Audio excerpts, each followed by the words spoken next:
Ya.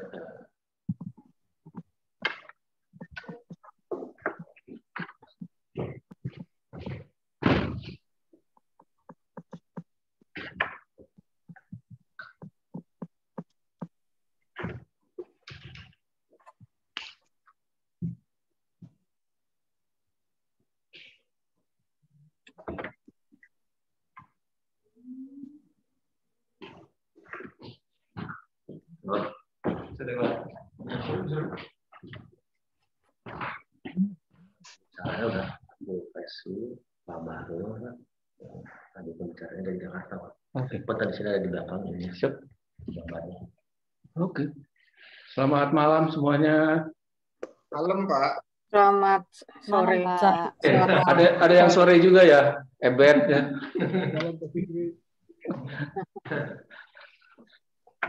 Udah 67 Pak, 69. Oke. Ya, Pak. Boleh kita mulai Pak Fikri? Silakan. Ya. Baik, selamat datang Bapak Ibu sekalian. Selamat datang. Assalamualaikum warahmatullahi wabarakatuh. Terima kasih atas kehadirannya di acara webinar kali ini. Terima kasih kepada KBRI Belanda, khususnya Bapak Wakil Duta Besar Bapak Fikri Kasidi, dan juga pemberi informasi Bapak Bang Bahrul Ilmi Yakub dan Ibu Fesi Farizokoh Awi, sorry kalau namanya salah sebut. Terima kasih juga kepada organisator Ibu Imelda, Mbak Yuke, Bung Ebet, Pak Luki, dan juga operator Kang Deni. Terima kasih atas kerjasamanya. Dalam webinar kali ini merupakan lanjutan dari webinar sebelumnya, tetapi di webinar kali ini kita akan fokus kepada pertanyaan-pertanyaan para peserta. Mungkin sebelum kita memulai webinarnya, waktu dan tempat saya serahkan kepada Bapak Fikri Kasidi. Monggo Pak. Terima kasih Bu Yamin. Salam hormat, selamat malam untuk Pak Bahrul. Kemudian juga dengan Ibu Fesi. Selamat malam Ibu juga di sana. Tadi seperti disampaikan oleh Bu Yamin bahwa hari ini kita untuk acara webinarnya adalah terusan pada waktu sebelumnya. Pak Dubes semestinya bisa hadir di sini, tapi karena memang acara beliau yang tadi siang itu masih berjalan, sehingga beliau minta saya untuk mewakilkan. Saya tidak panjang-panjang karena memang ini merupakan terusan dari yang kemarin, jadi kita akan lanjut saja kepada daftar-daftar pertanyaan yang saya dengar dari Pak Luki memang cukup banyak pada sesi kemarin, dan saya langsung serahkan kepada Bu Yamin untuk lanjut. Bu Yasmin S-nya kurang. Oh, itu Yamin tulisannya di sini. Oh iya. Saya jadi bacanya Bu Yamin, makanya saya bilang kok kayaknya ada yang kurang gitu ya. Cuman saya ini apa namanya Pak? Mentang-mentang saya salah ngomong Ibu Fesi Farisko jadinya kualat. Iya itu. Jadi sekarang udah jelas Ibu Yasmin. Nah, jadi apa? Silakan Bu Yasmin langsung dipandu karena sesi ini memang untuk bahas pertanyaan. Mari, selamat malam semuanya. Selamat siang juga, sore dari yang di Belanda. Terima kasih banyak Bapak Fikri Kasidi. Dalam webinar ini kita membahas masih tetap mengenai Undang-Undang Perkawinan Campur, Undang-Undang Properti, dan juga Undang-Undang Agraria. Waktu dan tempat saya serahkan kepada moderator Ibu Yuke Mayarati, monggo. Silahkan. Iya, terima kasih semuanya. Terima kasih Pak Fikri juga sudah hadir, Mas Luki, dan saya tidak mengulangi lagi yang tadi sudah disampaikan oleh Mbak Yasmin. Di sini saya hanya ingin sedikit saja menjelaskan tentang Ibu Fesi ya. Mbak Fesi ini adalah lulusan dari Fakultas Hukum UI, jurusan Magister Kenotariatan, dan juga S1-nya di Universitas Erlangga, Fakultas Hukum. Nah, jadi apa yang disampaikan sama Mbak Fesi ini benar-benar ilmu yang dikuasai sekali sama beliau. Dan kebetulan saya berteman dengan Ibu Fesi ini sudah sejak dari zaman sebagai jurnalis beberapa tahun yang lalu. Dan mungkin kali ini saya nggak akan berpanjang-panjang, nanti bisa dibaca sendiri tentang siapa Mbak Fesi ini. Nah, untuk selanjutnya mungkin kita langsung ke pertanyaan, menjawab pertanyaan-pertanyaan nantinya ya. Dan saya juga ingin memperkenalkan sedikit tentang Bang Bahrul Ilmi Yaakob ini adalah seorang doktor dan doktor hukum dan perundang-undangan. Beliau juga dosen dan juga pengajar dan juga sempat menjadi jurnalis juga ya Bang ya. Nah, oh iya. Ya. Justru lama, cukup lama. Oh, cukup lama. Iya. Ya. Dan iya. Oke, nanti selanjutnya kita akan membaca juga tentang siapa Bang Bahrul Ilmi Yaakob ini. Beliau juga sangat ahli di bidangnya. Jadi bukan yang bukan yang baru saja belajar, tapi yang sudah malang melintang di dunia hukum. Bukan hukum persilatan ya Bang ya, tapi hukum perundang-undangan. Nah, selanjutnya kita langsung saja ke menjawab pertanyaan yang saya sebenarnya sudah sampaikan ke beliau ini berdasarkan dari pertanyaan teman-teman yang kemarin. Di antaranya adalah, mungkin saya mau buka dulu satu pertanyaan yang penting ini adalah tentang prenup atau postnup. Itu saya mau bertanya dulu sama Mbak Fesi ya, Fesi Alwi. Ya. Ya. Mbak Fesi ini ini sebenarnya kalau kita bikin prenup atau postnup ini apakah hanya berlaku di Indonesia atau berlaku juga di Belanda atau bagaimana sebenarnya? Ya. Jadi prenup atau postnup yang waktu itu sempat kita singgung sedikit di pertemuan kita yang pertama itu menjadi penyelamat lah begitu ya. Ketika pada saat sebelum keputusan Mahkamah Konstitusi kalau saya nggak salah di tahun 2015 yang namanya perjanjian perkawinan yang isinya mengenai pisah harta itu hanya bisa dibuat menjelang atau sebelum perkawinan begitu. Namun MK mengetukkan palunya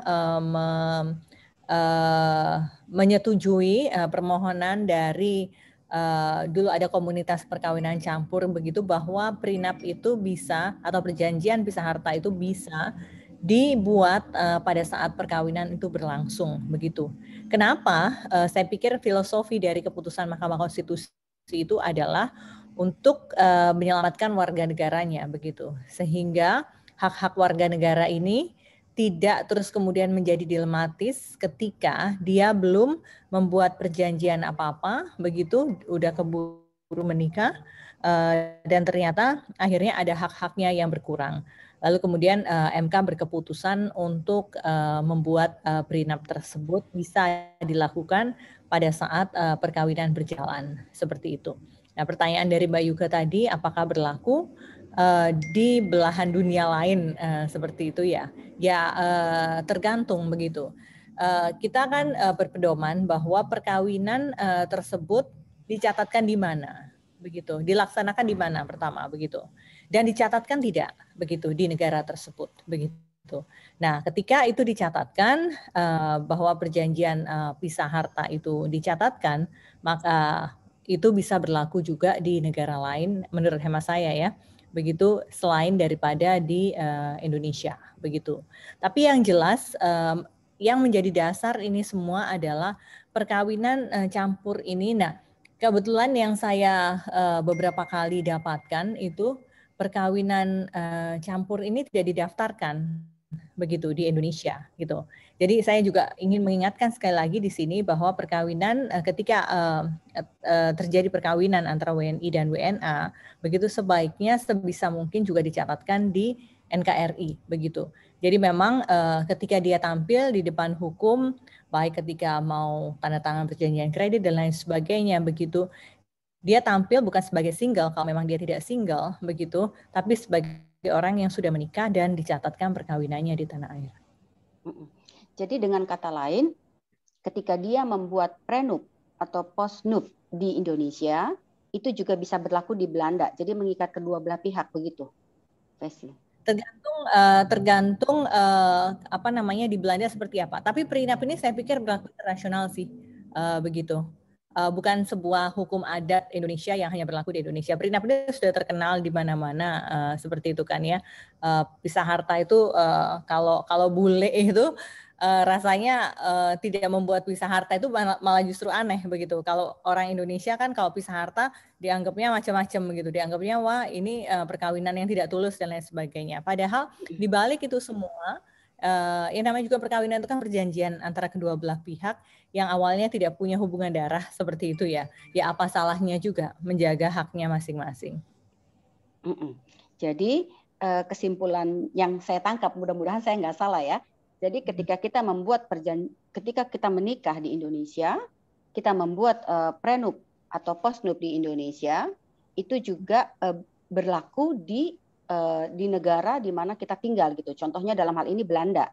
Jadi bisa didaftarkan atau atau otomatis. Bagaimana ini sebenarnya? Yang jelas pastinya didaftarkan seperti itu ya, atau diberitahukan. Dalam kasus apa sih prenup ini misalnya dibutuhkan begitu ya? Kalau kemudian ada masalah dan terus kemudian sudah ada prenup ini, menurut hemat saya di manapun negara tersebut juga akan tunduk karena ini hukum perdata yang berlaku universal. Oh, oke. Jadi buat teman-teman di sini mungkin yang masih bingung apakah saya harus membuat 2 prenup, menurut penjelasan Mbak Fesi berarti nggak perlu. Jadi hanya satu, kita bikin 1 kali dan itu pun juga akan berlaku di negara di Belanda dalam hal ini. Begitu ya. Oke. Nah, satu lagi mungkin masih Mbak Fesi ini ya. Klausul apa aja sih yang harus kita masukkan dalam perjanjian prenup ini supaya yang pertama harta atau kepemilikan properti kita di Indonesia nggak hilang, satu. Tapi yang kedua kita juga mendapatkan ahli waris dari misalnya suami kita yang WNA di Belanda nih ya. Kita mendapat kalau misalnya dia meninggal atau ada apa-apa gitu ya, terus warisnya juga bisa ke kita gitu loh. Okay. Nah, klausul seperti apa? Ya, oke. Saya jawab yang waris dulu. Waris tidak tertiadakan dengan adanya perjanjian pisah harta, begitu. Perjanjian pisah harta ini ya hanya mengatur pada saat perkawinan itu berlangsung, begitu.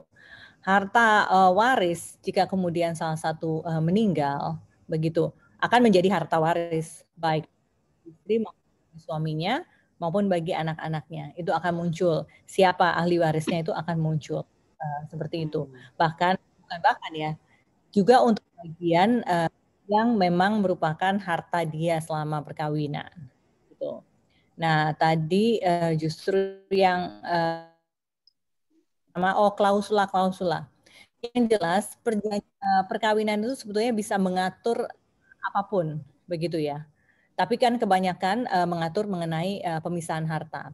Hal yang terkait dengan amount seperti itu ya, hal-hal yang terkait dengan properti, hal-hal yang terkait dengan hak itu dan lain sebagainya. Tapi hal-hal sekecil apapun itu bisa juga dimasukkan dalam perjanjian perkawinan, begitu. Termasuk juga misalnya biaya dari anak sekolah, begitu dibebankan kepada siapa dan seterusnya bisa dimasukkan. Gitu. Moral obligasi jika kita membuat perjanjian perkawinan itu adalah kan sebetulnya memisahkan kita, begitu. Tapi apapun bisa dimasukkan selama para pihaknya setuju. Oke, iya. Oke, mudah-mudahan pertanyaan pembuka saya cukup bisa dimengerti sama teman-teman ya. Nah, terus kemudian menjawab pertanyaan yang sudah saya sampaikan itu sebelumnya ke Bang Bahrul. Ini ada pertanyaan mengenai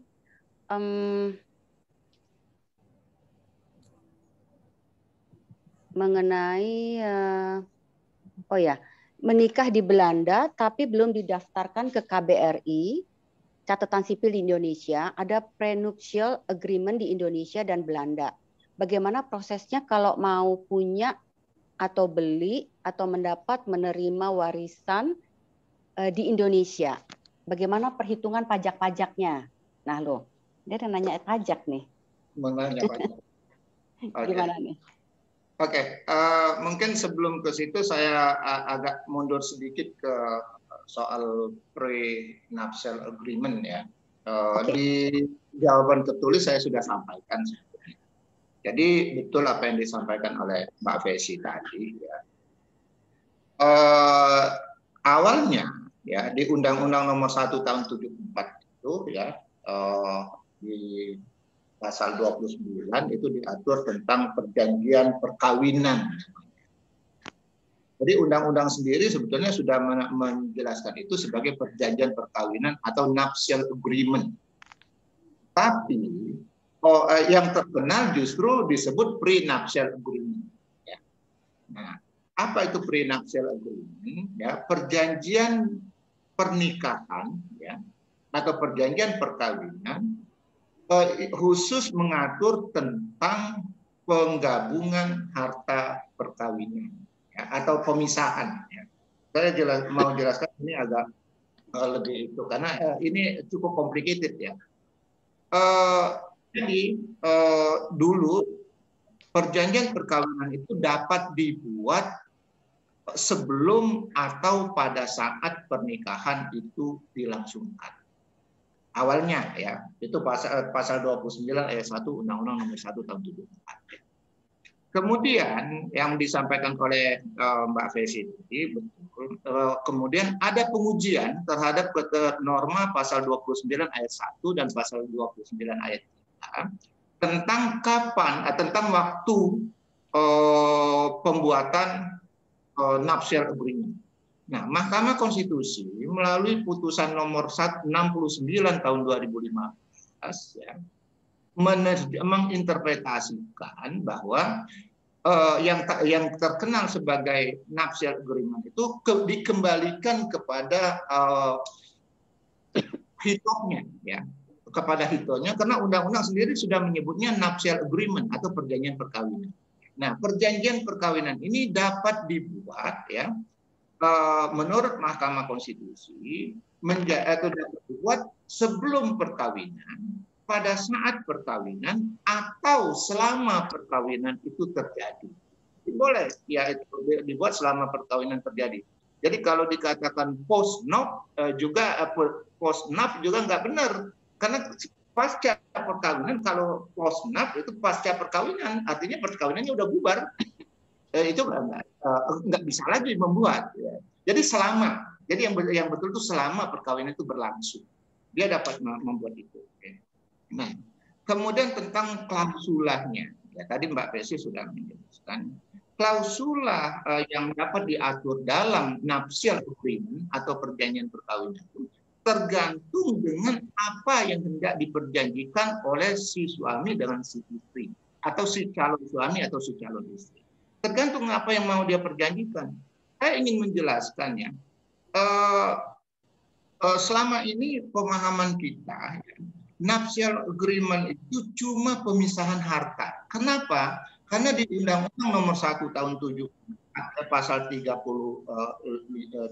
di pasal Undang-Undang 174 ya, di pasal 35 dikatakan demi hukum ya, kalau terjadi perkawinan terjadi penyatuan harta yang diperoleh selama perkawinan yang disebut dengan harta bersama atau harta perkawinan.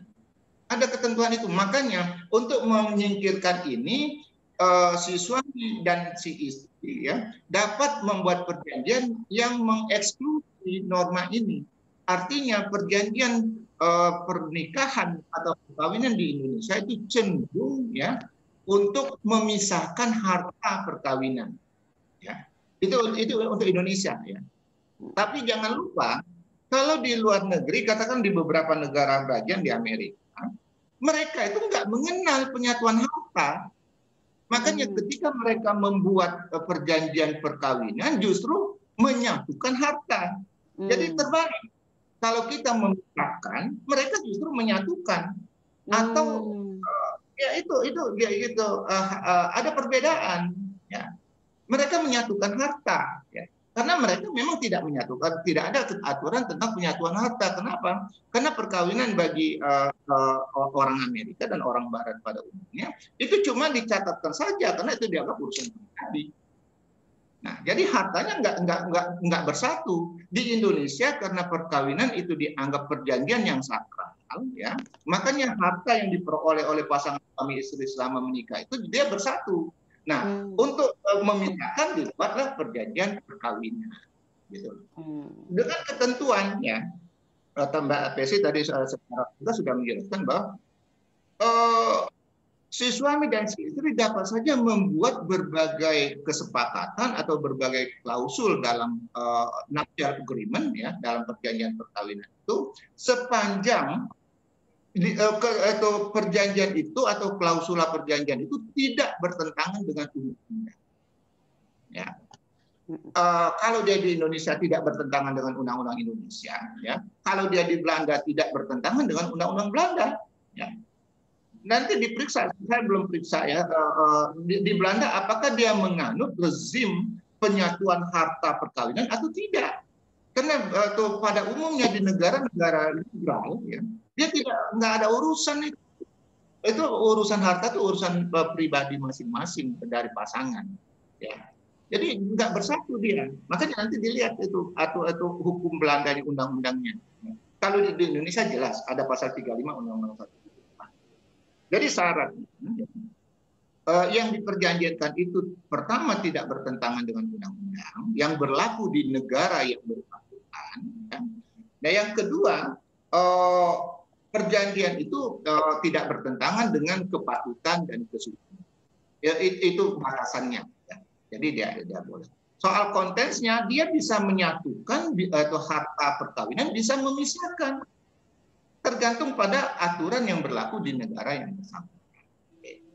Nah, kemudian saya tadi agak ditanya khusus ada ibu atau bapak yang menikah di Belanda, pernikahannya belum dicatat di Indonesia. Kalau dia menikah di Belanda, perkawinannya itu belum dicatat di Indonesia, ya. Perkawinan itu tidak mengikat menurut hukum Indonesia. Artinya apa? Artinya tadi sudah Mbak Pesi jelaskan, bagi di depan hukum Indonesia atau menurut hukum Indonesia, orang WNI yang menikah di Belanda tapi perkawinan tidak dicatatkan, dia tetap single. Statusnya tetap single, dia tidak menikah. Dia hanya dicatat sebagai orang yang menikah apabila perkawinannya sudah dicatat atau diregistrasi di Indonesia, ya. Menurut tata cara hukum Indonesia. Nah, di tempo hari kita sudah mendapat penjelasan juga bahwa orang Indonesia yang menikah di Belanda atau di mancanegara pada umumnya dapat melaporkan pernikahan itu ke kedubes Indonesia yang ada di sana atau konsulat di sana, ya, untuk mendapat surat pengantar agar perkawinan itu dicatatkan. Ya. Itu kemarin dari pihak kedubes kan sudah dijelaskan itu. Nah, sekarang kalau ditanya dia menikah di Belanda kemudian perkawinannya belum dicatatkan menurut hukum Indonesia atau di Indonesia, dia statusnya single. Apakah dia boleh menerima warisan atau membeli properti? Boleh. Cuma nggak ada urusan perolehan properti dia itu, nggak ada urusan dengan perkawinan yang di Belanda karena bagi hukum Indonesia dia single. Oke. Bang, bagaimana kalau sebaliknya? Jadi dia hanya menikah di Indonesia dan otomatis terdaftar di Indonesia, tapi dia tidak melaporkan di Belanda. Apa yang terjadi sebenarnya, Bang? Oke. Sama ya, atau kontrari ya. Kalau dia menikah menurut hukum Indonesia, kemudian dengan warga negara Belanda atau warga negara, katakanlah dengan warga negara Belanda, tapi tidak didaftarkan atau diregistrasi di negara Belanda, perkawinan itu juga secara normatif ya, saya nggak tahu persis hukum Belanda yang mengatur, perkawinan itu tidak mengikat menurut hukum Belanda. Karena bisa itu sangat mungkin aturan perkawinan di Indonesia dengan di Belanda itu berbeda. Iya. Makanya lembaga itu kalau dia nggak harus dicatat either or ya, kalau dia menikah di Indonesia mau mengikat di Belanda, dia harus diregistrasi di Belanda. Ya. Sebaliknya kalau dia menikah di Belanda harus mau memperlakukan itu di Indonesia harus diregistrasi di Indonesia, gitu. Oke, iya. Jadi dengan kata lain sebaiknya memang kedua negara di mana kita dengan siapa kita menikah itu sebaiknya didaftarkan kedua-duanya gitu ya Bang ya. Ya, supaya dia mengikat menurut hukum atau negara suami atau menurut hukum negara pasangan di negara pasangan dan sebaliknya di negara pasangan yang satu. Oke, iya. Oke, nah semoga teman-teman juga sudah paham soal ini ya. Nah satu lagi nih Bang, ini pertanyaan menarik. Saya punya warisan tanah tidak tertulis, tapi seluruh kampung RT RW desa sudah tahu tanah warisan ibu itu untuk anak wanitanya. Semua keluarga sudah tahu. Nah, tanah itu belum disertifikasi, belum dibuat sertifikatnya. Karena Bapak sudah meninggal dan tanah termasuk milik nenek udah dibagi-bagi juga. Dan saya sudah dapat katanya. Nah, ada 3 petak tanah atas nama Bapak mau disertifikatkan. Nah, berarti bagian saya yang sudah WNA ini, apakah bagaimana sih cara mengurusnya? Jadi si yang penerima waris ini sudah WNA. Nah, bagaimana mengurus sertifikat tanah warisan atas nama yang bersangkutan? Gitu, Bang. Agak ribet ya, Bang ya? Enggak juga. Karena poinnya justru simpel. Dia awalnya WNI, ya. Kemudian karena tinggal di Belanda atau menikah dengan orang Belanda, dia kehilangan kewarganegaraannya. Jadi bagi hukum itu aja poinnya. Ketika dia telah kehilangan kewarganegaraan Indonesianya, dia tidak boleh memiliki hak atas tanah berupa hak milik dan hak guna bangunan.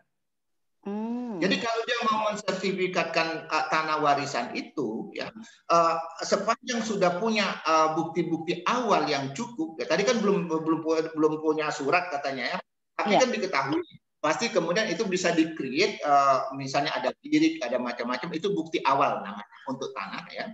Dia bisa mengajukan permohonan hak kepada BPN untuk hak atas tanah non atau di luar hak milik dan hak guna bangunan. Jadi dia bisa ajukan permohonan hak pengelolaan misalnya atau hak pakai, boleh dia itu, karena eksklusinya cuma itu. Ya. Oh, jadi nggak bisa untuk hak milik itu nggak bisa lagi ya, Bang ya? Nggak bisa, karena dia non WNI. Makanya di jawaban ini saya sudah highlight, di jawaban sudah saya kasih. Non WNI ya, apakah dia memang orang asing atau orang Indonesia yang kehilangan kewarganegaraan Indonesia, menurut hukum agraria Indonesia dia tidak boleh memiliki hak milik dan hak guna bangunan. Selain itu boleh. Oke. Ada hak pengelolaan, ya itu dia bisa ajukan.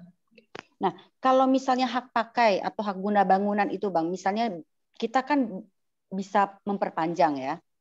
Nah, itu berapa lama jangka waktunya ya, Pak? Oke. Kalau hak guna bangunan ya itu di pasal 36 ya itu diatur ya. Kalau hak guna bangunan, tapi ya, orang asing nggak dapat memiliki hak guna bangunan di Indonesia. HGB nggak bisa. Ya. Cuma hak pakai HGB aja. Orang asing ya dia tidak, tadi saya sudah katakan orang asing tidak bisa memiliki 2 jenis hak atas tanah di Indonesia. Ya. Hak milik dan hak guna bangunan dia nggak bisa. Hak pakai boleh ya. Nah, tapi tadi karena ditanya soal waktu, hak guna bangunan itu menurut pasal 36 itu dia bisa pertama 30 tahun, kemudian dapat diperpanjang selama 20 tahun. Totally 50 tahun. Itu hak guna bangunan. Cuma orang asing nggak bisa memiliki itu. Okay. Nah, ada yang dia dapat itu tadi saya bilang hak pengelolaan HP misalnya. Atau hak pengelolaan atau hak pakai. Nah, dua hak ini walaupun secara hukum dia gradasinya itu lebih rendah dari hak milik dan hak guna bangunan, dia sebenarnya tidak ada batasan waktu. Oke. Iya. Karena di mata hukum dia lebih rendah dari hak milik dan hak guna bangunan. Ya. Iya, baik. Mungkin dari Yasmin ini dari tadi sudah nunjuk tangan. Silakan Yasmin. Ya, saya hanya ada pertanyaan satu aja. Mungkin Bang Bahrul, Bu Fesi bisa menjelaskan yang dimaksud dengan perjanjian bawah tangan itu apa ya? Saya dulu atau Mbak Fesi dulu? Saya dulu boleh ya. Nah, nanti Mbak Fesi koreksi atau lengkapi saya kalau saya keliru. Jadi menurut KUH Perdata ya, ada dua jenis itu akta ya. Akta perjanjian itu ada dua jenis. Pertama itu akta autentik ya. Akta autentik itu apa bentuknya? Akta autentik itu adalah akta yang dibuat oleh pejabat umum, seperti notaris itu pejabat umum ya, atau pejabat pemerintahan. Itu akta autentik ya. Kemudian di luar itu ada akta yang tidak dibuat oleh pejabat umum atau pejabat pemerintahan, tapi dibuat oleh para pihak itu sendiri. Nah, itulah yang kemudian muncul istilah akta di bawah tangan. Ya. Jadi artinya simpelnya, akta di bawah tangan itu atau perjanjian di bawah tangan itu adalah perjanjian yang dibuat tidak dalam bentuk akta autentik. Itu saja penjelasannya. Karena ada yang menyarankan mungkin bisa dibuat WNA dan misalkan saya memberikan punya perjanjian dengan kakak saya untuk membeli tanah di Indonesia dengan atas nama kakak saya. Apakah itu bisa dilakukan atau bagaimana? Ada batasannya. Mbak Fesi paham itu, sangat paham ya. Kalau mau membeli hak atas tanah ya, atau untuk memperoleh hak atas tanah ya di Indonesia, pasti dia tidak bisa berdasarkan akta bawah tangan. Kalau dia mau membuat kuasa membeli, itu harus akta autentik. Karena di situ harus ada keterjaminan, kebenaran isi, kebenaran personal, dan kebenaran tanggal akta itu dibuat. Ya. Jadi nggak mungkin ada orang bisa membeli hak atas tanah di Indonesia secara sah, ya. Kalau dia tidak membuat kuasa membeli yang notarial deed ya dalam bentuk akta notaris ya. Ya itu. Kenapa? Karena itu tidak dimungkinkan ya. Tapi memang kita tidak bisa mengingkari bahwa di Indonesia sering terjadi bikin kuasa di bawah tangan ya dipakai ya atau pakai materai saja kemudian membeli tapi dia tidak sah ya. Jual beli itu pasti tidak sah menurut hukum. Dia perlu nanti tindakan lanjutan untuk mengesahkannya. Ya. Iya. Baik. Ini ada pertanyaan lagi. Oh, dari Fesi ya, dari Mbak Fesi belum. Silakan Mbak Fesi. Ya. Saya mau mengomentari apa yang tadi Mbak Yasmin ingin bertanya ya, ingin tanyakan. Jadi begini, itu kan berarti perjanjian nomine, begitu kan? Jadi maksudnya sebetulnya milik dari si A, begitu, tapi karena keterbatasan hak itu tadi, karena dia sudah WNA dan lain sebagainya, dia akhirnya alihkan kepada orang yang dia percaya, misalnya kakak atau adiknya, begitu. Tapi hukum melihat itu adalah milik kakak atau adiknya, sama sekali bukan milik dia, seperti itu. Jadi hukum melihatnya demikian. Jadi nanti kalau ada misalnya setelah jual beli dan lain sebagainya, ada pembagian dan seterusnya, yaitu between antara kakak adik tadi, kakak atau adiknya dengan kakak adik yang sudah WNA tersebut begitu. Tapi yang jelas hukum positif kita melihatnya siapa yang memiliki properti tersebut adalah orang yang namanya atau identitasnya tertuang dalam sebuah akte jual beli seperti itu.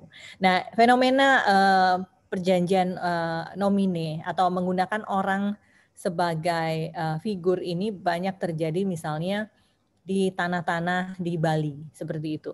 Nah, ini bisa jadi makanan empuk nih buat Pak dan kawan-kawan lawyer ini. Jadi saya sarankan jangan lagi membuat perjanjian dengan nomine, karena nanti ke belakangnya itu bisa kacau begitu. Ketika Anda tidak bisa menjaga komitmen Anda, misalnya ada seorang warga negara asing begitu ya, dia punya properti di Bali begitu. Nah, supaya dia tidak hanya bisa memegang sampai beberapa tahun aja begitu dengan hak pakai, dia maunya SHM, dia maunya SHGB begitu. Akhirnya dia nominekan seolah itu punyanya orang Bali tersebut begitu. Hukum Indonesia melihatnya ya ANSI itu adalah miliknya orang tersebut selaku WNI. Nah, ketika nanti kemudian di kemudian hari ada masalah, hukum akan berpihak kepada orang yang namanya atau identitasnya ada di akta jual beli tersebut. Sebenarnya selama tidak ada konflik antara si nomine dengan pemilik sesungguhnya, misalnya kalau taruhlah disewakan atau kemudian diperjualbelikan, mereka bisa mendapatkan hasil yang memang sesuai dengan perjanjian mereka yang kadang-kadang disebut di bawah tangan tadi, ya tidak ada masalah. Tapi hukum kita melihatnya apa yang ada di akta begitu. Kalau bicara soal tadi yang dibilang akta di bawah tangan, sebetulnya akta itu sendiri ya itu tadi sebuah perjanjian yang dibuat di hadapan pejabat publik. Apakah itu notaris, apakah PPAT atau camat yang bertindak sebagai notaris begitu, atau pejabat pemerintahan yang lainnya yang diatur oleh undang-undang punya hak demikian. Jadi akhirnya orang melihatnya perjanjian di bawah tangan itu ya yang tidak ada kaitannya dengan sesuatu yang notarial. Menurut saya mau bikin perjanjian di bawah tangan apapun itu masih sah-sah saja hukumnya. Tapi yang jelas kekuatannya itu tidak sebagai autentik. Itu saja begitu. Nah, saya juga ingin komentar sedikit ya Mbak Yuke soal itu tadi yang bagaimana orang asing itu sebetulnya di Indonesia itu bisa punya hak apa sih? PP 103 tahun 2015 begitu yang mengatur kepemilikan orang asing atas atas properti itu diperkenakan properti tunggal berarti rumah gitu maksudnya ataupun yang apartemen begitu.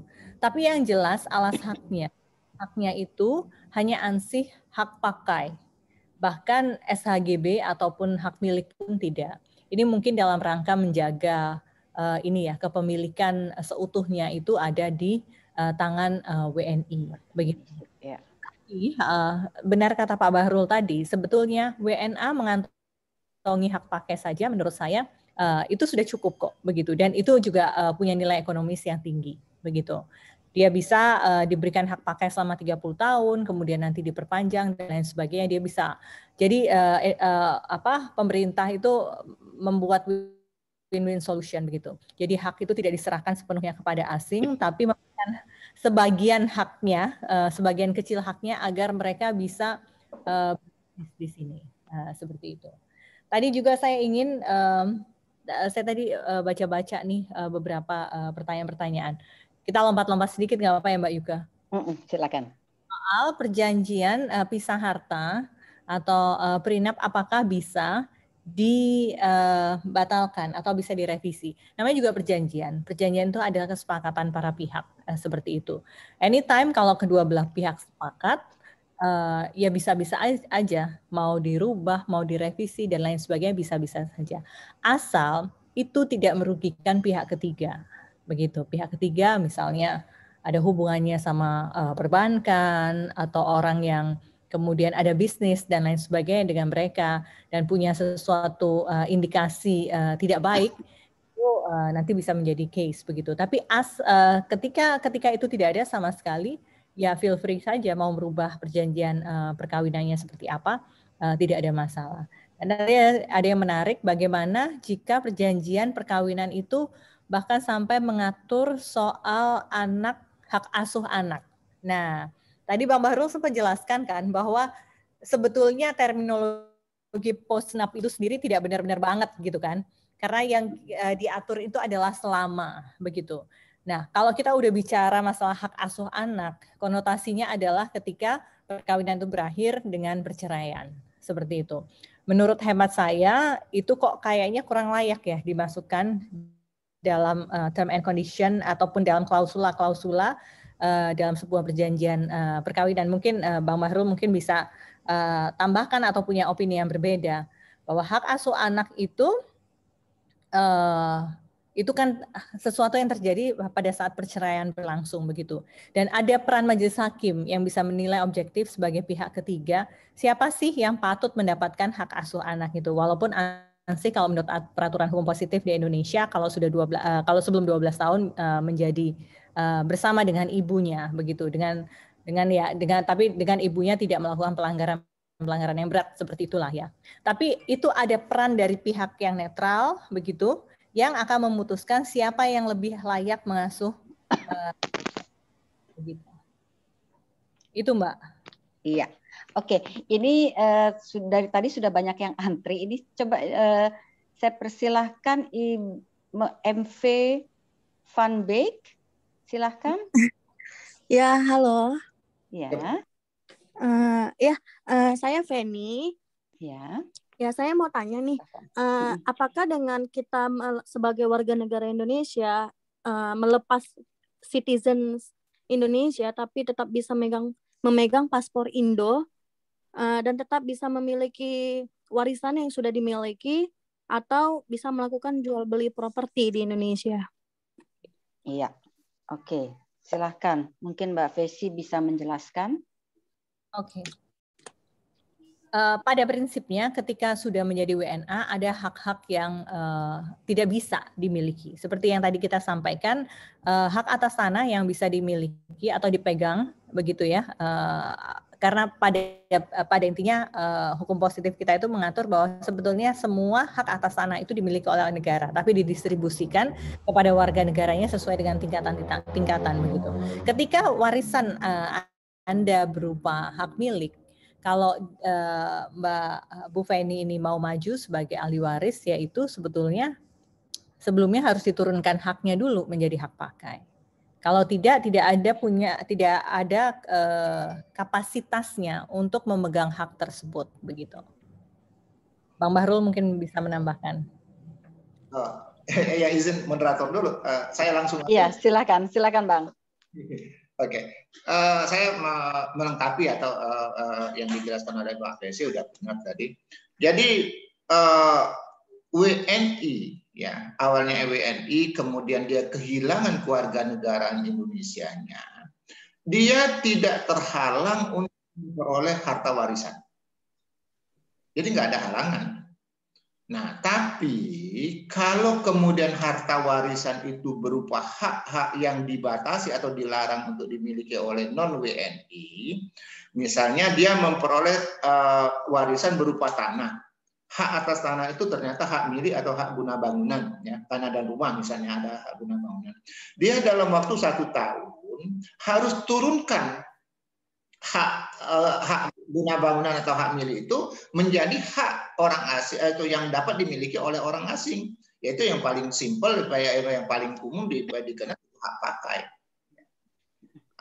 Itu yang paling umum dikenal itu hak pakai. Jadi dia tidak terhalang untuk memperoleh warisan. Kenapa? Karena warisan itu dasarnya adalah hubungan nasab, ya, hubungan darah, ya. Jadi dia tidak terikat dengan hukum publik ya dari itu. Tapi ketika dia memperoleh hak dari warisan itu, dilihat bentuk haknya apa. Nah, itu baru kemudian masuk ke hukum agrarianya, hukum publiknya. Kalau dia memperoleh warisan berupa tanah yang alasannya adalah hak milik atau hak guna bangunan, karena ada larangan orang asing untuk memiliki kedua jenis hak itu, dia harus turunkan atau dia harus lepas. Jadi nggak ada halangan dia untuk memperoleh harta warisan. Ya. Iya. Oke, baik Bang. Semoga teman-teman sudah cukup jelas tadi informasi dari Bang Bahrul dan Mbak Fesi. Dan ini ada pertanyaan lagi nih dari Mbak Mimil. Silahkan Mbak Mimil.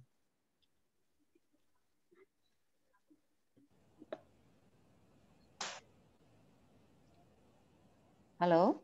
Iya, iPad Van Mimil. Dari Mbak Mimil, silahkan pertanyaannya. Oke, kalau Bisa belum, ya. Bisa di-unmute. Mute ya. Iya. Mungkin belum tahu. Iya, Mbak Mimil sudah siap kah? atau kita langsung? Ya, sudah bisa. Ya. Halo. Iya, silakan Ibu Mimil. Nee, ik niet. Hallo? Halo. Ya, Bu Mimil, silakan. Ja, ik ben niet aan de beurt. Ya, mungkin Mbak Retno. Mbak Retno, silahkan Mbak Retno. Terima kasih. Saya Retno dari Sutemir. Saya ada pertanyaan mengenai undang-undang MK yang baru itu, mengenai perjanjian perkawinan. Saya sudah belasan tahun menikah dengan WNA. Saya masih pegang paspor Indonesia. Saya ingin membuat perjanjian pernikahan tersebut. Saya ingin tahu syarat-syarat apa yang perlu disiapkan melalui notaris atau bagaimana. Terus ada kemungkinan ada satu lagi, saya posisi di Belanda. Kalau ada surat-surat mungkin agak susah mendapatkannya kalau yang berasal dari Indonesia. Adakah solusi yang bisa disarankan untuk membuat perjanjian perkawinan tersebut? Terima kasih. Ya, silahkan Bang. Oke, saya nanti. Ini harusnya ya. Karena masih WNI. Iya. Masih WNI, oke. Kalau mau membuat perjanjian perkawinan, ya, salah satu karakter dari perjanjian perkawinan itu dia harus berbentuk akta otentik. Ya. Jadi kalau mau membuat perjanjian perkawinan karena suami atau menikah di Belanda dengan suami Belanda, dia harus datang kalau yang paling simpel ke notaris. Notaris di Belanda, datang aja ke notaris, nanti pasti dia minta identitas ya, dan minta apa saja poin-poin yang akan diperjanjikan. Ya. Apa saja poin-poin yang akan diperjanjikan. Ya. Saya terkait dengan itu tadi ada komen Mbak Pesi sedikit soal perjanjian perkawinan yang juga mengatur tentang perwalian anak kalau terjadi perceraian. Ya. Kalau ada klausul dalam perjanjian perkawinan soal perwalian anak apabila terjadi perceraian, ya itu prinsipnya boleh, tapi memang ada sebenarnya secara kelayakan ya, secara etika agak ada note ya, ada catatannya seolah-olah perjanjian perkawinan ini memang akan berakhir dengan perceraian, kan begitu. Nah itu. Tapi itu prinsip secara hukum dibolehkan ya. Tapi memang terhadap perjanjian tentang perwalian anak kalau terjadi pernikahan itu dapat dievaluasi oleh pihak pengadilan. Kalau ternyata pihak yang memegang perwalian itu apakah ibu atau si istri atau suami mengandung ketidakcakapan, mengandung atau memiliki ketidakcakapan untuk mengurusi anak, misalnya dia pemabok, ya, atau dia punya penyakit tertentu ya psikosomatis, misalnya suka mukul atau itu bisa diubah ya oleh pihak pengadilan ya gitu. Tapi soal kebolehan itu boleh saja, tapi memang kurang etis. Okay. Nah, jadi kalau ditanya oleh Mbak Ratna tadi bagaimana sih membuat, ya kalau di Belanda datang saja ke Belanda ya. Tapi sepanjang itu karena dia harus menaati, selain dia harus menaati prinsip-prinsip atau syarat sahnya perjanjian ya, dia atau perjanjian perkawinan itu memiliki azas atau berlaku terhadap perjanjian perkawinan itu berlaku azas publisitas. Kenapa? Karena dia dapat menyangkut kepentingan pihak ketiga. Maka tadi kalau terjadi perubahan terhadap perjanjian perkawinan yang sudah dibuat, itu harus dilaporkan, diregistrasi lagi ke pejabat yang berwenang, apakah ke catatan sipil atau ke KUA kalau di Indonesia. Kalau di Belanda itu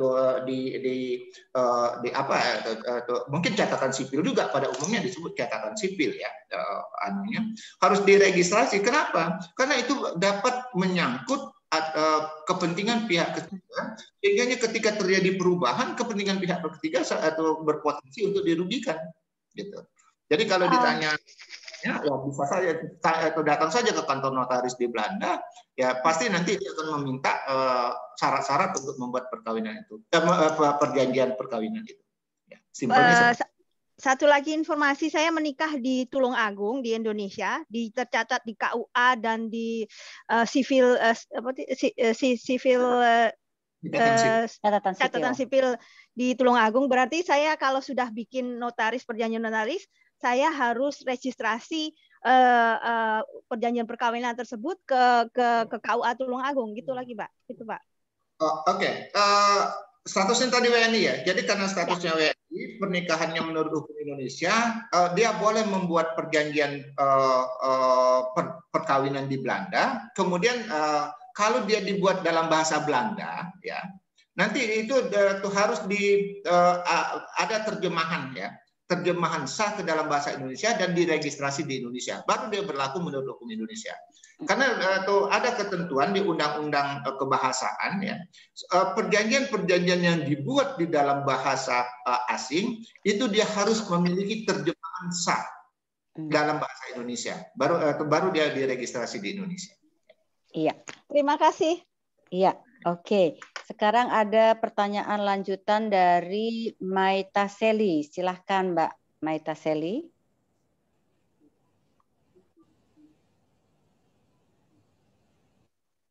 Halo. Ya, halo. Ya, iya, halo. Silakan. Kedengeran ya? Iya, silakan ya, Mbak. Terima kasih kesempatannya. Saya melanjutkan tadi Ibu yang sebelumnya. Jadi sekolah saya menikahnya di Belanda. Dan suami saya WNA, warga negara Belanda, saya sendiri WNI. Pertanyaan saya tuh belum ada prenup. Kemudian pertanyaan saya itu, kalau saya ada properti lah seperti itu misalnya, nah sepaham saya dalam hal ini karena properti itu saya miliki sebelum terjadinya pernikahan, sepaham saya suami dalam hal ini tidak memiliki hak atas properti tersebut. Nah, apakah itu benar? Itu pertanyaan pertama. Yang kedua, untuk mencegah potensial dispute yang mungkin timbul atau mungkin ada hal lain yang kurang berkenan seperti itu, apa yang sebaiknya saya lakukan? Apakah juga cepat-cepat untuk buat prenup atau gimana? Karena terkait juga sebenarnya salah satu properti itu juga masih dalam nama orang tua saya gitu. Nah, jadi tapi itu sudah menjadi hak saya. Nah, nama properti itu nama orang tua, tapi sudah menjadi hak saya. Nah, saya khawatir nanti ada potensial dispute begitu. Oke. Dan nanti saya juga pikir terkait dengan karena ini perkawinan kedua, jadi saya bawa anak dan suami juga ada anak gitu. Nah, saya khawatir dispute di masalah hak waris juga gitu. Nah, apa sebaiknya item-item yang juga saya masukkan dalam prenup tersebut misalnya. Terima kasih. Iya, silahkan Mbak Fesi, ini domainnya Mbak Fesi kayaknya. Ya. Jadi intinya kan tadi mempersoalkan atau menanyakan soal harta waris. Ya. Kalau harta waris itu harta waris, hibah, dan lain sebagainya itu merupakan harta bawaan. Jadi memang merupakan domain pribadi dari mbaknya, begitu.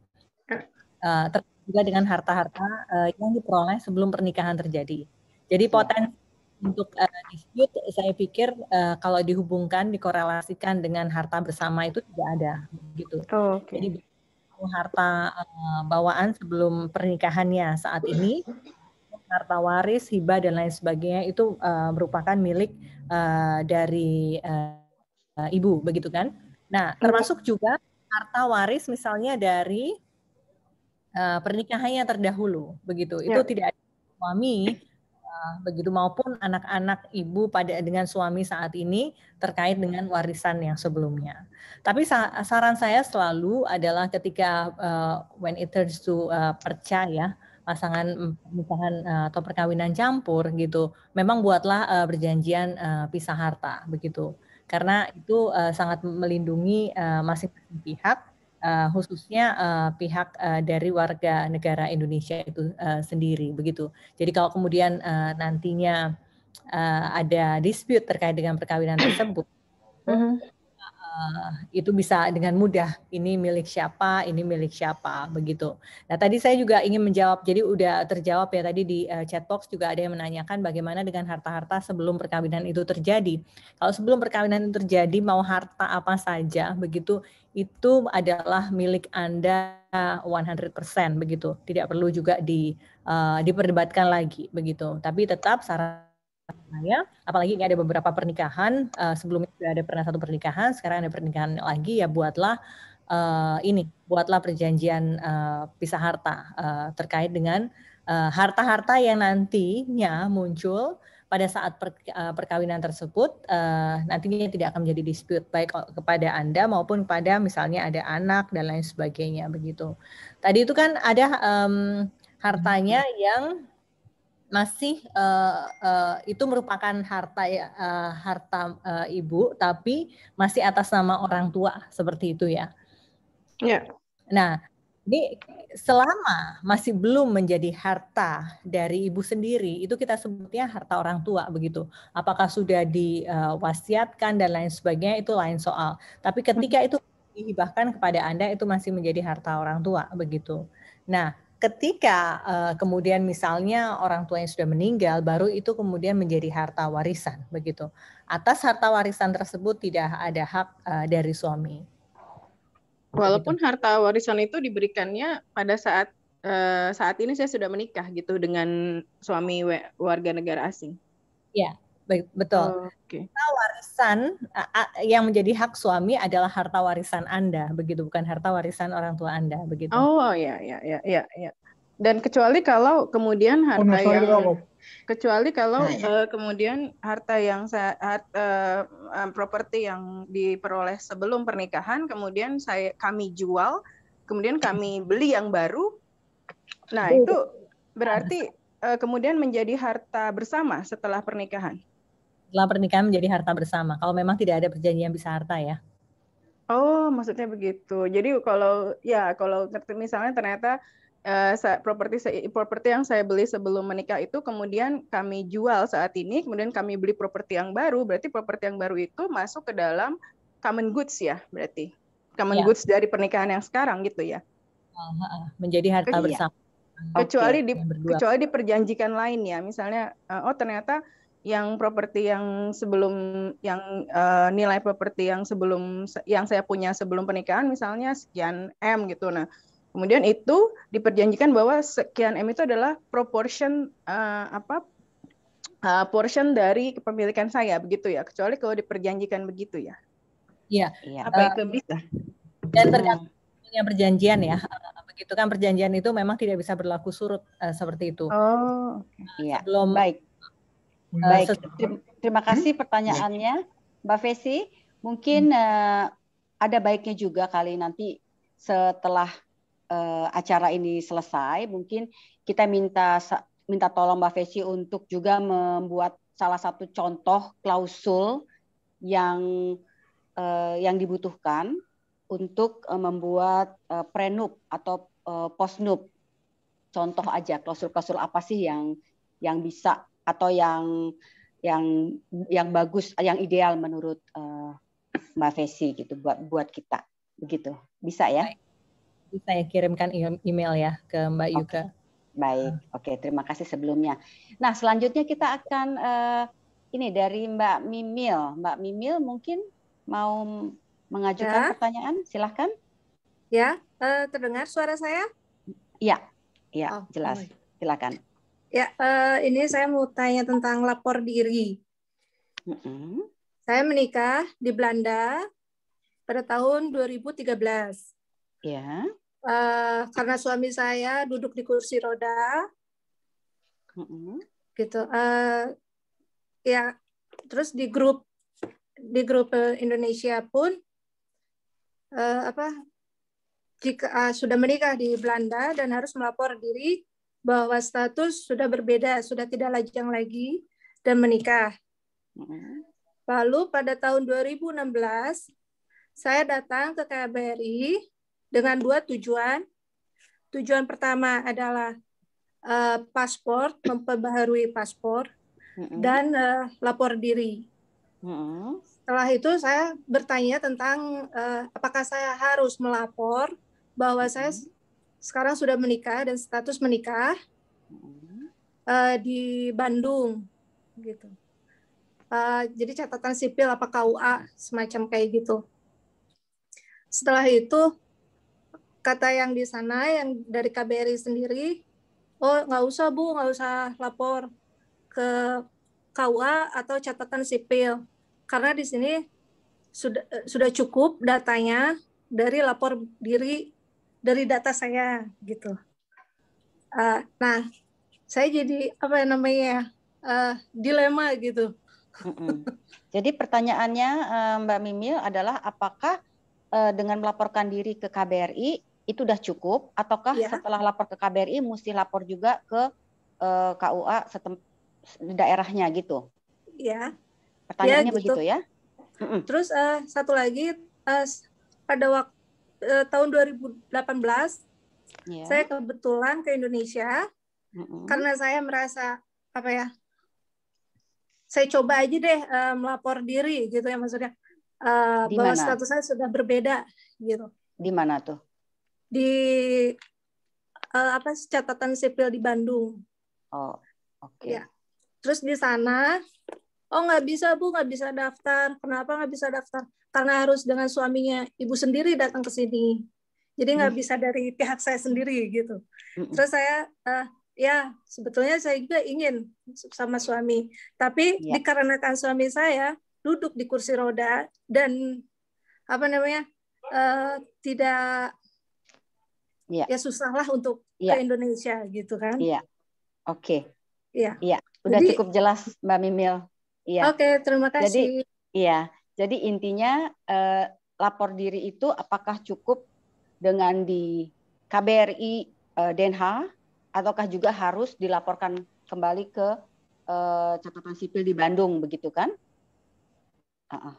Oke, ini kayaknya yang harus jawab pihak KBRI nih. Tapi menurut Bang Bahrul sendiri gimana nih sebagai pakar perundang-undangan? Ya baik, makasih Ibu Mimil ya, makasih Mbak Yuke ya. Kewenangan KBRI ya tentang lapor diri itu hanya terbatas pada urusan keimigrasian. Keberadaannya ya. Oh, sudah di Belanda lapor karena nanti kan dia terkait dengan paspor ya. Makanya kemarin sebenarnya di sesi pertama itu pihak KBRI bilang bahwa kalau mau melaporkan perkawinan, KBRI hanya berwenang memberikan pengantar. Itu maksudnya kemarin. Ya, jadi KBRI tidak berwenang untuk mengesahkan. Ya. Jadi dia tidak punya, kalau istilah hukumnya dia tidak punya kewenangan konstitutif tentang perkawinan dan tentang perjanjian perkawinan. Ya. Tapi keberadaan urusan keimigrasian iya, ya, itu KBRI bisa. Nah, tapi tadi ada pertanyaan lanjutan ya.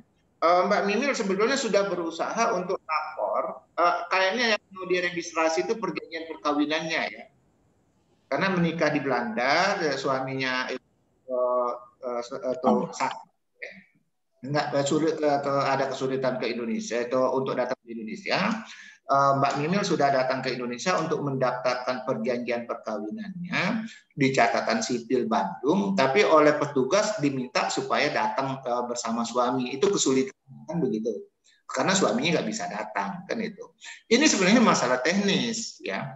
Undang-undang tidak mengatur harus berdua ya.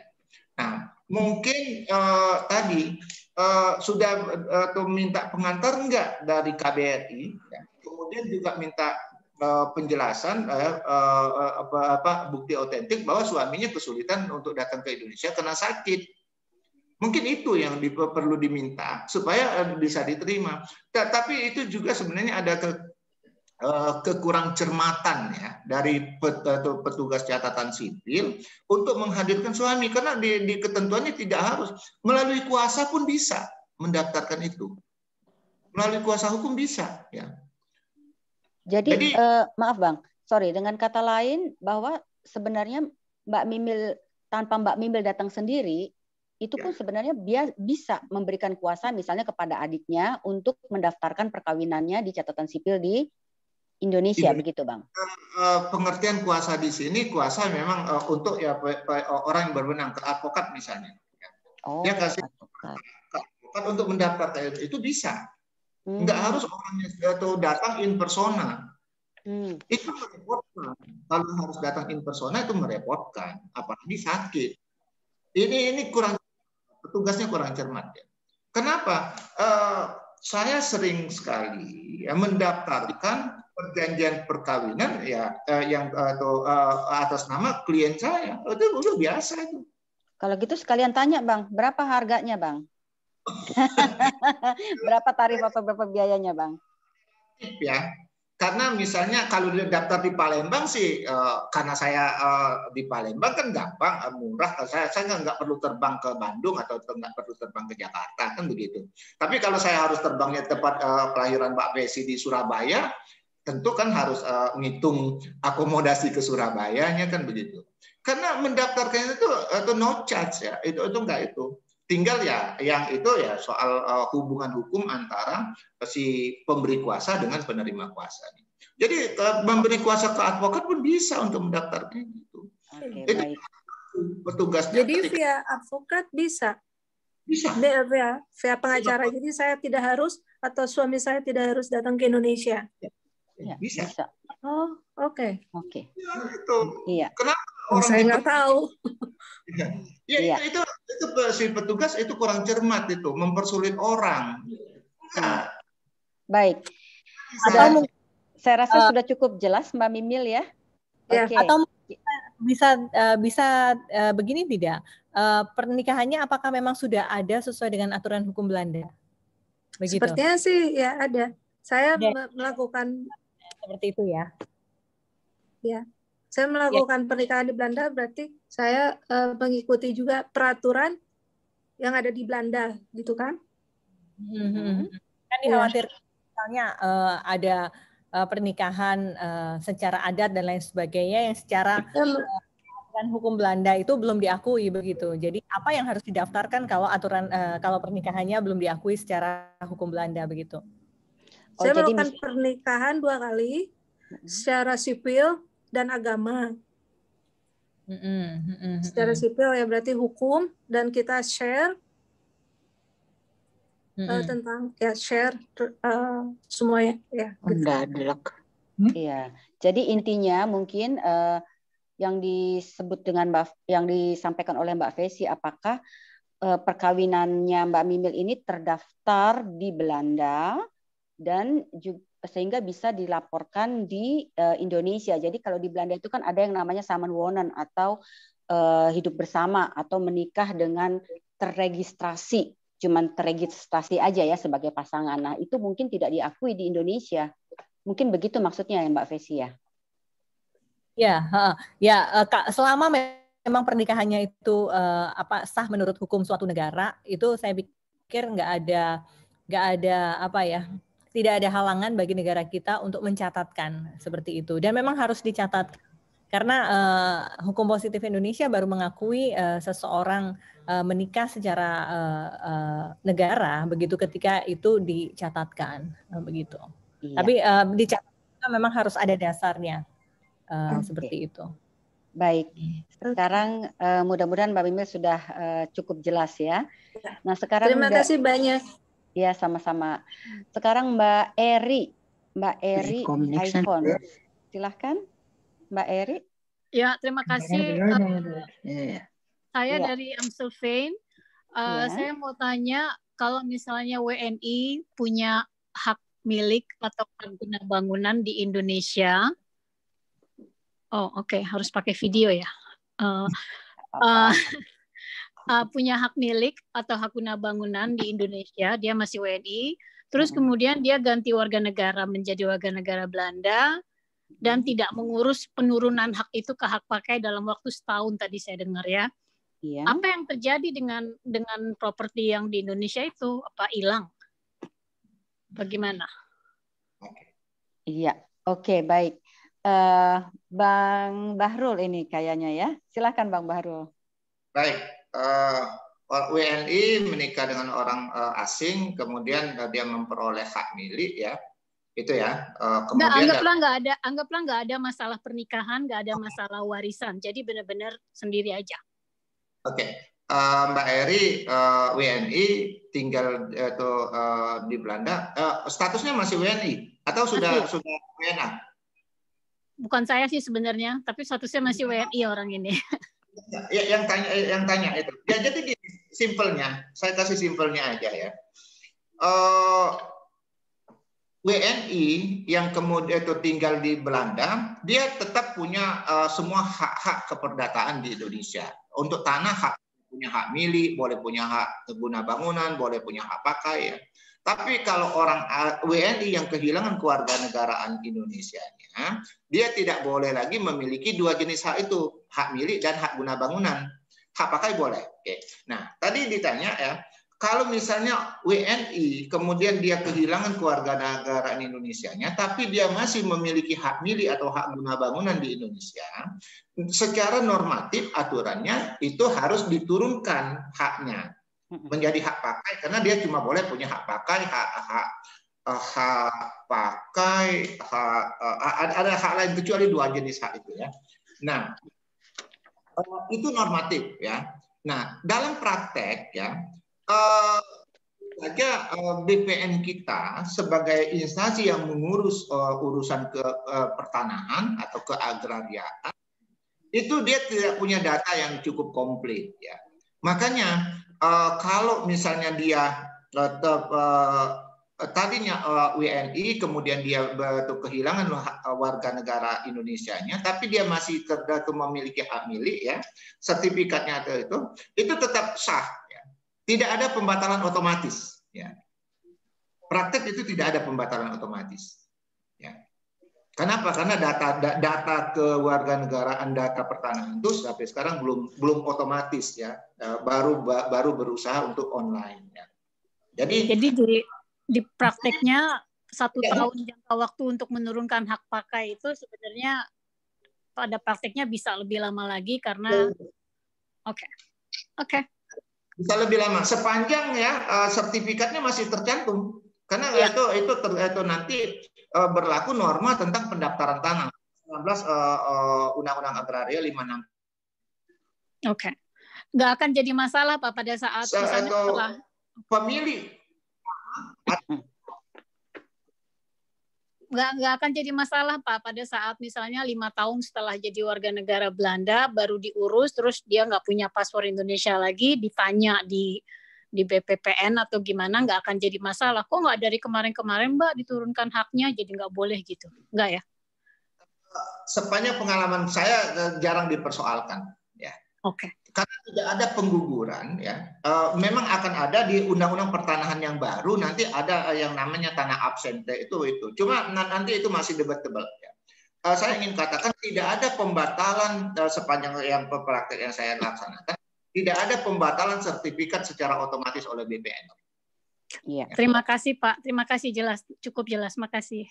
Iya, nanti kalau ada masalah atau yang berkaitan dengan hal-hal yang tadi disampaikan, Mas Heri silakan hubungin Bang Bahrul langsung. Oh iya, Bang pasti. Bahrul bisa langsung mengulik kasusnya. Nah, ini ya sama-sama. Ini kemudian ada lagi pertanyaan dari Ini Sandra. Oh ya, sebelumnya dari tadi ada Mbak Santi ya. Mbak Santi. Mbak Santi ada yang mau ditanyakan, silahkan. Halo semuanya, halo Bang, Mbak Festi, Mbak Yuka. Saya ada pertanyaan. Kebetulan saya bulan depan ada rencana pernikahan dengan warga negara Belanda dan saya sudah punya aset. Saat ini kan masih WNI tentunya. Saya sudah punya aset berupa rumah dari tahun 2012. Nah, pertanyaan saya yang pertama itu Bang, apa yang harus dilakukan terhadap aset saya? Apakah lebih baik? Pertama saya harus bikin prenup dulu. Ataukah itu tidak apa-apa karena itu udah otomatis milik saya karena sebelum pernikahan dimilikinya. Yang kedua, apabila nanti setelah terjadi pernikahan saya berencana untuk menjadi WNA, lebih baik saran apakah lebih baik saya jualkah aset saya tersebut sebelum saya menjadi WNA, atau saya pindah tangankan misalnya ke anggota keluarga yang lain seperti adik atau kakak. Lalu yang ketiga, bila ini amit-amit ya, kalau misalnya ada perceraian setelah itu, kita nggak pernah tahu ya, kalau kita sudah bikin prenup dari sebelum pernikahan, hukum seperti apakah yang melindungi WNI? Misalnya kalau kita cuma ibu rumah tangga di sana gitu kan, dan kita sudah membuat prenup dengan pembagian harta masing-masing, itu apa yang didapat WNI-nya gitu. Terima kasih Mbak Yuke. Terima kasih sebelumnya. Oke, nah ini pertanyaan penting dan mungkin pertanyaan terakhir. Silahkan Mbak Fesi maupun Bang Bahrul juga kompeten kayaknya menjawab ketiga pertanyaan tadi. Silahkan Mbak Fesi mungkin. Oke. Baik, harta tersebut saya kalau jawab langsung saja. Kalau alasannya, begitu ya, alasannya membuat prenup ini untuk melindungi harta tersebut, nothing to do with that, Mbak. Begitu, harta Mbak yang diperoleh tahun 2012 itu, ya memang ansih merupakan harta bawaan Mbak, begitu. Suaminya nggak bisa ngapa-ngapain lah atas harta, begitu. Tapi kalau kemudian nantinya ingin ingin mengamankan sesuatunya, to make it clear dan lain sebagainya. Istri punya harta ini, suami punya harta itu, lalu kemudian siapa yang bertanggung jawab terhadap misalnya school fee, insurance dan lain sebagainya atas anak dan lain sebagainya. Semuanya di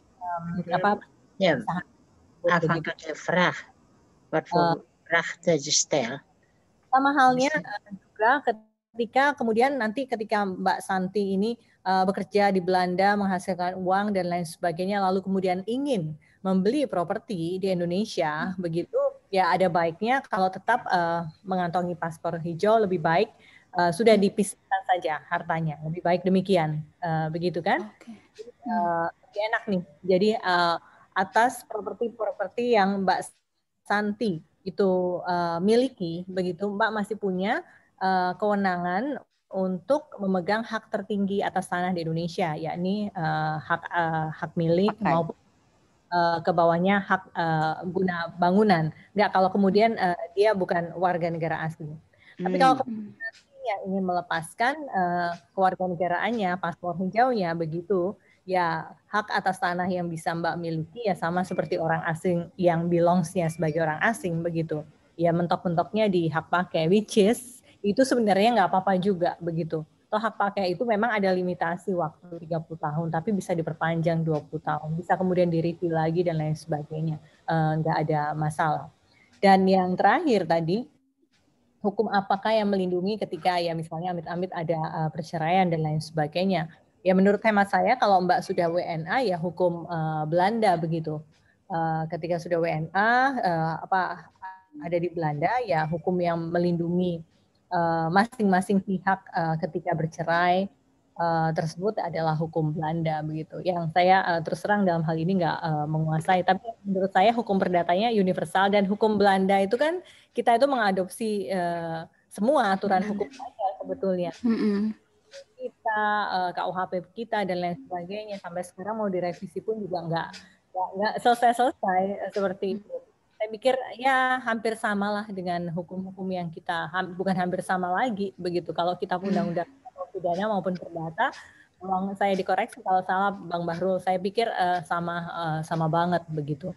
Jadi kalau misalnya sampai terjadi perceraian bagi pasangan yang pisah harta, ya masing-masing hartanya memang sudah seperti itu begitu. Tapi berbeda dengan jika perkawinan itu berakhir karena ada salah seorang yang meninggal, warisan itu tidak tergugurkan dengan adanya perjanjian perkawinan. Demikian. Oke, makasih Mbak Fesi. Maaf sebelumnya. Jadi tadi untuk poin yang pertanyaan kedua, kalau misalnya saya mau merubah kewarganegaraan, nggak perlu dijual atau dipindah tangankan ya Mbak, dengan hak guna pakai udah cukup. Tapi nanti kepemilikannya diambil pemerintah katanya Mbak, atas aset kita setelah hak guna pakai kita berakhir, apa sih aset itu jadi milik pemerintah Indonesia gitu Mbak. Jadi bukan jatuh ke tangan keluarga atau gitu ya. Oke. Kalau jatuh ke tangan keluarga itu nggak mungkin bisa, harus ada apa ya? Harus ada perjanjiannya kan, harus ada, mau diapakan. Kalau mau dihibahkan kepada adiknya atau siapa itu bisa begitu. Tapi kalau atas harta bawaan tersebut, ketika kemudian sudah menjadi WNA, kalau kemudian harta itu didapatkan sebelum ya, sebelum menurut saya masih bisa tetap SHM ya, sebelum nggak menjadi hak pakai. Mungkin Bang Bahrul mempertajam ini begitu. Oke. Baik, saya rasa sudah cukup jelas ya. Oke. Nah, ini masih ada satu pertanyaan lagi, tapi saya berharap ini langsung ke pertanyaan dan kemudian nanti langsung dijawab apakah itu sama Mbak Fesi atau sama Bang Bahrul. Silahkan, ini Sandra. Sandra Ignit. Ya, terima kasih. Saya pertanyaannya tadi lanjutan yang tadi sama Bang Bahrul, kayaknya dibilang kalau untuk harta waris, terus yang anaknya yang mewaris itu sudah menjadi WNA, kan kita bisa menurunkan jadi hak pakai. Nah, kalau misalnya emang waktunya udah habis, kayak 30 tahun, terus udah di-extend jadi 20 tahun. Nah, terus tanahnya itu jadinya balik lagi ke keluarga atau jadi tanah pemerintah gitu, Bang? Iya, silakan Bang Bahrul. Ya, saya langsung aja sebenarnya. Tadi ada komen sedikit sebenarnya. Oke, saya lanjut itu jawab itu saja saja dulu. Kalau seorang WNA ya punya hak pakai di Indonesia ya 30 tahun, dia sudah extend 20 tahun, nanti atau masih mungkin di extend lagi sih sebenarnya ya.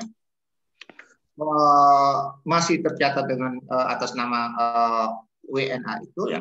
Itu dia sepanjang itu belum ada pencoretan ya, atau pembatalan oleh BPN terhadap sertifikat itu tetap walaupun waktunya ya, tetap masih atau milik yang bersangkutan.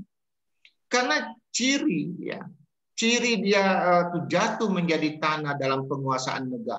Ya. Kalau sertifikatnya dicoret atau dibatalkan, ya. Kepemilikannya dibatalkan oleh BPN atau oleh pengadilan, itu saja. Jadi sepanjang sertifikatnya masih tertulis atas nama yang bersangkutan, dia tetap berlaku. Ya. Saya baru-baru ini ya saya ketemu Menteri BPN membahas ini. Mungkin nanti setelah administrasi pertanahan di Indonesia berdasarkan undang-undang pertanahan yang sedang mau disahkan ini update semua datanya, baru mungkin akan ada pembatalan langsung oleh BPN apabila waktu-waktunya itu telah lampau. Cuma itu masih lama sekali. Makanya itu sekarang BPN sedang mengelektronisasi ya semua data-data pertanahan. Itu ininya ya. Ya. Jadi baik.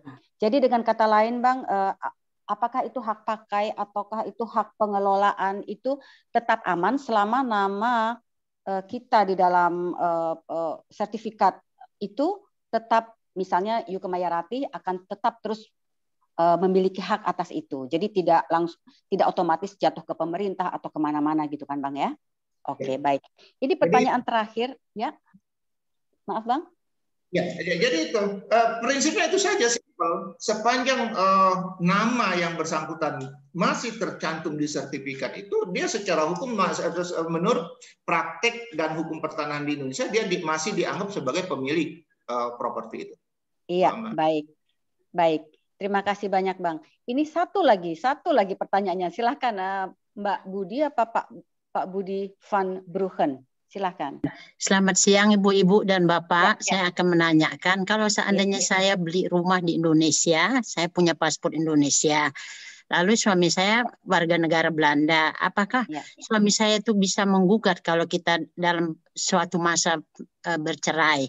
Rumah yang saya beli atas nama saya sendiri, tapi keuangan bersama gitu loh. Iya, oke, baik. Silahkan. Ini kayaknya domainnya Bang Bahrul. Silahkan Bang Bahrul. Singkat saja tapi ya. Bu Budi WNI ya, paspornya Indonesia, nikah sama orang Belanda ya. Iya. Kalau dia membeli properti di Indonesia ya, saya yang akan beli. Saya yang akan beli, tapi saya yang akan beli karena saya paspor Indonesia, tapi keuangannya keuangan kita berdua gitu. Jadi seandainya saya akan beli, memakai nama saya gitu loh. Yang saya tanyakan, saatnya kalau kita suatu masa ada perceraian, apakah suami saya itu ada haknya di dalam properti itu enggak, Pak? Asumsinya pernikahan Bu Budi ya, itu berlaku ya atau menurut hukum Indonesia ya. Karena tadi saya nggak dijelaskan apakah dia pernikahannya dengan atau warga negara Belanda itu diregistrasi atau tidak di Indonesia. Tidak. Nah, kalau dia tidak diregistrasi itu murni punya, menurut hukum Indonesia itu murni punya Bu Budi. Oh, begitu. Jadi suami saya nggak ada hak gitu. Ya, nggak ada urusan dengan pernikahan. Yang ada kepemilikan saja. Jadi dengan kata lain, Ibu Budi ini statusnya single karena pernikahannya tidak didaftarkan di Indonesia, begitu Bu. Jadi si suami nggak akan punya hak untuk ngutak-atik. Jadi aman lah ceritanya. Oh gitu.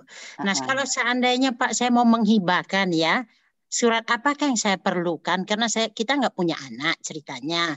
Ya saya juga agak tua juga udah gitu. Jadi saya ada rencana mau menghibahkan kepada adik-adik saya gitu loh. Itu kayaknya cuman butuh ke notaris aja Bu. Jadi ini maaf ya Mbak Fesi, sepengetahuan saya sih begitu aja. Jadi misalnya Ibu mau menghibahkan, tinggal ke notaris aja, dicatatkan di notaris dan itu sudah sah menurut hukum. Bukan begitu Mbak Fesi ya? Ya benar. Ya. Jadi nggak usah ada surat pengantar dari dari kedutaan Indonesia gitu, nggak usah. Enggak. Kan ibu kan WNI. Ke kantor notaris sebenarnya fungsinya bukan notaris tapi akta PPAT-nya, akta hibah. Karena notaris itu umumnya dia punya dua fungsi ya, dua kewenangan. Dia pertama notaris sebagai pejabat umumnya, untuk akta-akta tanah namanya akta PPAT. Mbak Fesi itu pasti. Iya. Oke. Baik, Bang Bahrul, terima kasih untuk waktunya, dan Mbak Fesi juga terima kasih, pembahasannya sangat menarik karena memang ini cukup kompleks ya masalahnya karena ketidaktahuan juga mungkin karena perkembangan hukum di negara kita juga.